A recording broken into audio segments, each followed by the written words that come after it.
뉴스타파가 엄청난 특종을 단독 보도했습니다. 쌍방울 대북 송금 사건의 실체를 담은 국정원 비밀 문건을 확보했습니다. 총 45건으로 140여 쪽입니다. 이 중 일부는 국정원이 2급 비밀로 분류했습니다. 2급 비밀은 국가기밀이지만 국정원이 검찰에 제출할 당시 극도로 민감한 내용은 이미 가림막 처리를 한 점, 시일이 흘러 일부 문건 내용이 언론을 통해 공개된 점, 그리고 무엇보다 국민의 알 권리를 위하여 뉴스타파가 전격 공개했는데, 해당 보도를 보면 쌍방울이 대북 사업 호재를 이용해 주가 조작에 나설 가능성을 국정원이 사전에 포착했고 그에 따른 대책까지 세웠던 사실도 들어있습니다. 즉 김성태 회장의 대북 송금 목적이 주가를 띄우기 위해서였다는 국정원 첩보는 경기도가 추진한 스마트팜 사업과 당시 이재명 지사의 방북을 위한 대가로 대북 송금이 이뤄졌다는 지난 2년간의 검찰 수사 내용과 배치됩니다.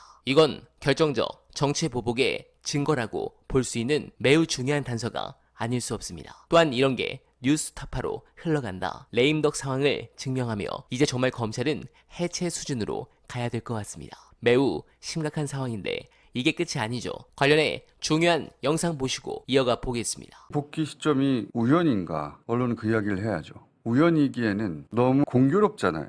이 서울중앙지검장이 교체되기 전에 서울중앙지검이 이번에 수사하면서 대통령 부인을 소환할 거다, 카메라 앞에 세울 것이다, 포토라인에, 그런 이야기가 흘러나왔었단 말이죠. 그러니까 만약에 서울중앙지검과 서울중앙지검 1팀, 4팀 차장이 자리를 여전히 지키고 있었다면, 그러면 대통령 부인이 카메라 앞에 등장하는 순간부터 언론이 대통령 부인 과연 포토라인을 쓰냐 마냐 기사 계속 나왔겠죠. 그런데 새로운 서울중앙지검이 왔잖아요. 그리고 1팀, 4팀 차장 다 날라갔잖아요. 그러니까 이제는 소환을 하겠느냐? 안 할 거라고 봅니다, 저는. 왜냐하면 서울중앙지검장이 이대로 가면 자신이 검찰총장이 될지도 모른다는 생각을 하지 않겠는가? 저는 그렇게 생각할 것 같은데. 그러니까 그냥 소환 없이 가지 않겠느냐? 저는 그런 생각이 듭니다. 그렇다고 검찰총장이 자기 손발이 다 잘린, 그래서 바지 총장이라는 소리를 듣는 현 총장이 새로 부임한 서울중앙지검장에게 그런 지시를 할 거냐? 그런 배포가 있을까요? 저는 없을 것 같은데. 네, 공감합니다. 국회의장 선거만 아니었다면 정말 두창이를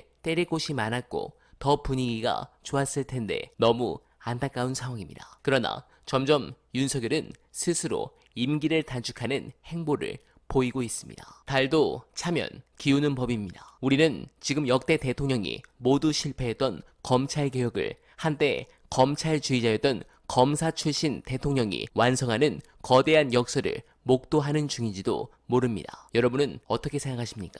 야당의 검찰개혁 법안은 검찰의 수사권과 기소권을 완전히 분리해서 검찰에는 기소권만 남기고 수사권은 중대범죄수사청으로 넘기는 내용이 될 가능성이 커 보입니다. 그리고 여론도 예전보다는 훨씬 더 높아질 것입니다. 다만 걱정인 것은 민주당의 자세입니다. 이번 국회의장 선출을 보며 지지층이 화가 난 것은 앞으로의 윤석열 임기 3년간 희망이 사라졌기 때문에 그렇습니다. 유시민 작가님께서 200석이 아니면 변하지 않을 거란 예언이 현실화될 것 같은 두려움 때문에 우리는 좌절한 것입니다. 물론 기회는 있을 겁니다. 차후 특검 처리해서 윤석열과 한동훈을 잘 갈라치면 의외로 쉽게 풀릴 가능성도 있지만 반대로 박근혜 탄핵보다 훨씬 어려울 수 있습니다. 제발 이번 사태로 민주당이 정신 좀 차리길 간절하게 바라며, 어나바는 오늘도 최선을 다하겠습니다. 여러분 고맙습니다.